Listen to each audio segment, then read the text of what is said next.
Hello everyone and welcome back to another average review. And today we're taking a look at what might just be one of the most popular Marvel Legends that's come out in a while. The Marvel Legends X-Men 97 Wave Classic Wolverine. So hey, quickly looking at the box, it's on that classic retro card style packaging, except this time instead of being themed after just regular X-Men, it's the X-Men 97 show, which of course means you have the logo along with the key art here and here. We got this, the name right here for Wolverine, obviously. And on the back, we see a prototype shot of the figure, along with some headshots of the other figures in the wave, which does include Wolverine. Now, to my knowledge, the figures that got re-released fairly recently in places like Target and also, I think, GameStop are Wolverine, and Rogue, and Gambit. Honestly, I feel like if any of these three figures were to be re-released, it should probably be those ones, since, Wolverine and Rogue were definitely the hardest to find out of the wave, at least from what I remember. Either way, this packaging is pretty dang nice. The whole retro card thing was probably like a cost-saving measure so that it wouldn't be a full Build-A-Figure wave, but honestly, I do really like it since it does pay homage to the whole original X-Men the Animated Series figures. Which, X-Men 97 was obviously a continuation of. But hey, let's quickly get this Wolverine out of his packaging. Alright, getting this guy out of the box, and I hope you don't mind, but I swapped out his unmasked head for, the masked one, since I'm sure that's the main one most people are going to be using. But taking a look at him, and he's kind of the same, classic Wolverine body mold Hasbro has been using for years. I say kind of because pretty much everything on the legs and arms, along with, of course, the new head, has been modified a bit. For one, compared to the older figures, it's pinless, obviously. And also on the arms, there's now sculpted-in arm hairs, which looks weird because they don't actually have the arm hairs painted like other Wolverines. So, honestly, kind of just looks like he has a weird skin condition. So, I'm not exactly a fan of the non-painted on arm hair, but if it was painted on, it would probably look fantastic. A change I do appreciate in terms of the arms is the different ways the claws are inserted, which has become just used for every Marvel Legends Wolverine, I think. Where these metal pieces the claws come out of, they used to not be separate pieces. They weren't attached to the claws on older figures, but on this one, they are. And I think it's a lot better because now they fully line up with the claws. Since on a lot of older Wolverines, well, that wasn't the case. These metal pieces that the claws come out of, like I said, they would kind of just be misaligned with the actual Wolverine claws. So, hey, honestly, that's a really, really good change. I also like how the claws curve like this. It looks very nice. It also reminds me of, stuff like the Marvel vs. Capcom games, which, that new Gamerverse wave of the Marvel vs. Capcom figures, this would be pretty good for that if you don't want to get that Wolverine and Silver Samurai 2-pack. But back to the other new pieces. Like I said, legs are pinless, and there's another change which, once again, I'm not the biggest fan of. These trunk pieces on the legs. Now, I don't think like this they look bad, but this is more for the articulation. But when you get him into a pose where his legs are spread out, these extra pieces on the actual thighs look really weird. And honestly, I think it would have been fine if they just didn't have them, just kept the trunks being, ending here at this piece, like how most Marvel Legends are. Doesn't make the figure look bad, I just kind of would have preferred if it was the older way. But, enough negatives, it's time for me to gush over this figure, because the rest of it is really, really good. First of all, the color scheme, it's very bright, just like the X-Men 97 cartoon, which, this is obviously based off, since, it's branded X-Men 97. The blue works really well with this shade of yellow. All the paint apps are really well done. I like how the boots looked, same with the shoulder pads. Those are reused, but, if they ain't broke, don't fix them. Like I said, the claws look really nice. The tiger stripes on the actual costume look amazing. I, of course, love the belt. And this new head sculpt is really, really good. I usually start out with head sculpts, but I had some other stuff to say. Still, like I said, this masked head sculpt looks amazing. I love the face printing technology Hasbro uses. It's a little hard to see on camera, but he does have a couple, like, chin hairs, which I think is it's an interesting choice. I'll give it that. But what I really love most is how wide the fins on his mask are. It's so cartoonish, and I love it for that. Since, I mean, this is a figure based on a cartoon. You ain't really looking for a realistic and grounded Wolverine mask. I just love how ridiculous that looks. But hey, enough of the gushing and nitpicking. Let's move on to see how the articulation on this Logan is. Spoilers, it's pretty much the same as most Hasbro comic Wolverines. Now, his head is on a ball joint and a disc hinge like most Marvel Legends, so he can look up this far, look down this far, and spin his head all the way around, which, on all those, it's a pretty nice amount of range. He's got the Marvel Legends style shoulders that can spin all the way around and hinge up a bit under 90 degrees. I think it's being blocked a bit by the sculpted on arm hairs. Definitely not the shoulder pads, though. They're pretty dang loose, so they won't obstruct the articulation. But he does have butterfly joints, which let him move his arms forward this far and back a really far amount, which is always nice for a character like Wolverine. He's got bicep swivel, which lets him spin his arms all the way around. Double jointed elbows with a pretty dang good bend for someone with bulky arms like Wolverine. His hands can spin all the way around and hinge up and down. He's got the standard Marvel Legends ab crunch and waist swivel, which lets him hunch forward this far, arch back this far, and spin his torso all the way around. So yeah, pretty nice hunch and arch back. He's got ball jointed hips that can kick forward about 90 degrees, which is pretty nice. And they can also split this far, which is some good range. But like I said earlier, this bit of the trunks on the thigh pieces does kind of make this look weird. Speaking of the thighs, though, he's got the Marvel Legends style thigh cut, which lets him spin his legs all the way around. He's got double jointed knees with a great bend. He's also got boot swivel, which lets you spin that most of the way around when, you know, the legs aren't bent and these fins are being obstructed. And he's got the Marvel Legends ankles that can hinge backwards, forwards, and pivot side to side. So yeah, pretty standard articulation for a Marvel Legends Wolverine, but I mean, this body mold does have some pretty nice articulation, which is probably a big reason why it's kept being used after, like, so many years of it existing.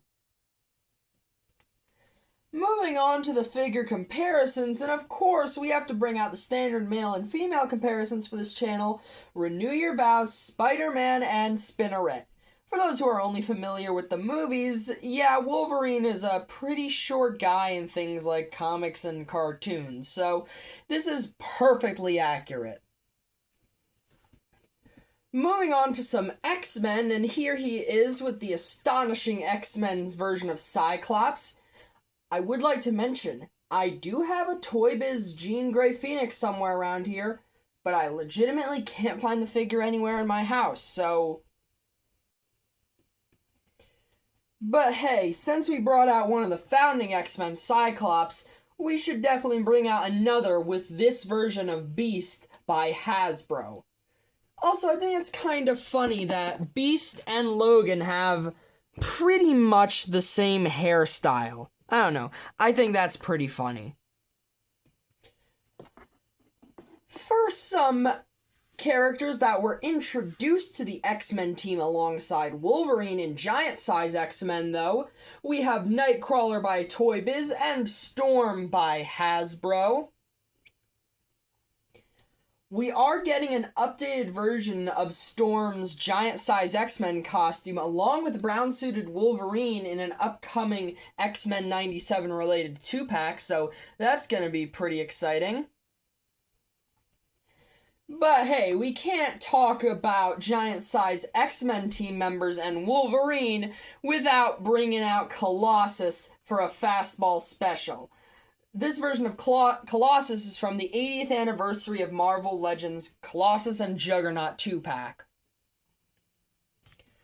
But hey, for some members of the X-Men that are pretty dang important to X-Men 97, and of course the original animated series, we have Gambit by Toy Biz, and this 80s version of Rogue by Hasbro, along with a jacket from a gray-suited Black Widow to make it look a little more similar to her classic 90s look. But hey, for two of the most important characters throughout all of X-Men history, we have Professor X and Magneto. I believe the Professor X is, well, obviously the Patrick Stewart version from the Fox movies, and this Magneto, I think, comes from the Apocalypse wave and is a more modern costume for the character. Magneto is a nice transition to some of the other villains of the X-Men. Starting off, we have this Mr. Sinister by Toy Biz, who, well, it's certainly an older Toy Biz figure. But hey, for something a lot chunkier, we have this 80th anniversary Juggernaut, who came in that same 2-pack as Colossus. Even larger, though, is this massive Apocalypse Build-A-Fig from Toy Biz. Now this is a proper Toy Biz X-Men figure. For what is definitely the largest X-Men figure I have, though, we have the Hasbro Marvel Universe Masterworks Sentinel, which, yeah, fittingly towers over this Wolverine, since, I mean, it's a Sentinel. But hey, for the X-Men villain most connected to Wolverine, we of course have to bring out Sabretooth. This one specifically is from Diamond Select Toys' Marvel Select line. For a bit of an interesting fun fact though, did you guys know that Sabretooth's first appearance was actually in an issue of an Iron Fist comic? Yeah, not an X-Men or Wolverine one. Iron Fist. Speaking of unlikely first appearances, although this one is far more commonly known, especially since it got referenced in Deadpool and Wolverine, Wolverine's first appearance was in issues 180 and 181 of The Incredible Hulk. So of course, we gotta bring out the Hasbro Marvel Legends Maximum Hulk. Speaking of Deadpool and Wolverine, though, here's Wolvie with the Merc with a mouth himself. And the movie version of Wolverine's yellow and blue suit. Technically, this is actually based on the Astonishing X-Men costume, but I mean, the Astonishing X-Men and Tiger Stripe costumes are very similar. So hey, I'd say it's a fair enough comparison. If you're curious, here's what the movie version looks like with the larger and less realistic cowl. It's certainly an interesting look, but unfortunately the yellows don't match. I like this one a bit better since, I mean, I could see why you'd want shorter ears on this costume, but the yellows don't match, and also, this mask is way more textured compared to, well, the rest of the body since it's a movie figure. Also, if you're wondering, here's the Hugh Jackman head on this body, and, yeah, it's pretty ridiculous to have a head this realistic on a tiny body like this. Actually sort of reminds me of the comic height accurate, Wolverine that appeared during that, montage where Deadpool's trying to look for a replacement Wolverine. For one final Wolverine comparison, though, and here he is with the Toy Biz Marvel Legends Tiger Stripe Wolverine.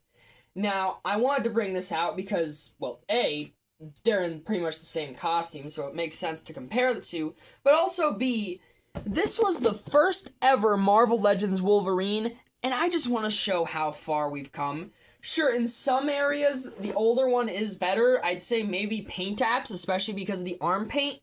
But I mean, I'll be honest, this figure has not aged well at all. I don't think that's a controversial statement. I mean, the articulation just doesn't really blend in, especially with this torso that's constantly shifting to the side. And I'd just say this one is a way more accurate representation of the, comic Wolverine we all have in our minds. Toy Biz, they did a lot of great stuff, and obviously without them, this figure and many others like it wouldn't exist. But I don't think it's bad. It's controversial to say in a lot of ways. Figures like this Wolverine kind of haven't aged very well, and I guess that's okay since, this figure's like 20 years old. But hey, as is tradition, here's the Marvel Legends X-Men 97 Wolverine with Hit Monkey and Goliath. Moving on to the accessories, and throughout most of the video I've shown off this Wolverine with his two hands with, obviously, his claws popped out and his masked head. He does come with two fists that don't have the claws, though.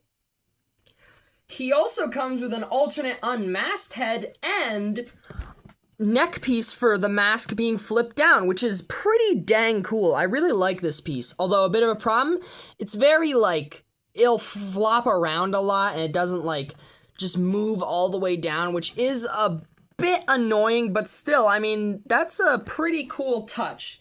The other accessories, pretty much just the bare essentials, but this unmasked head does look really good and looks just like, the X-Men 97 cartoon. Alright, now let's quickly get price out of the way. Now, this X-Men 97 Wolverine released a while back, and for the longest time, you could just not get your hands on this guy without spending super ridiculous prices on eBay.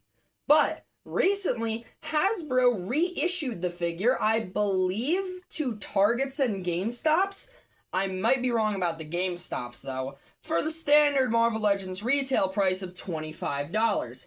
I found him at a Target that was a bit far away from me, but there were 4 on the shelves. And hey, if you can't find him at a Target near you, well, eBay prices have calmed down on this guy since, the reissue, and you can find him in box for about $35, maybe loose for $30, which isn't ideal, but better than the super high prices this guy used to go for.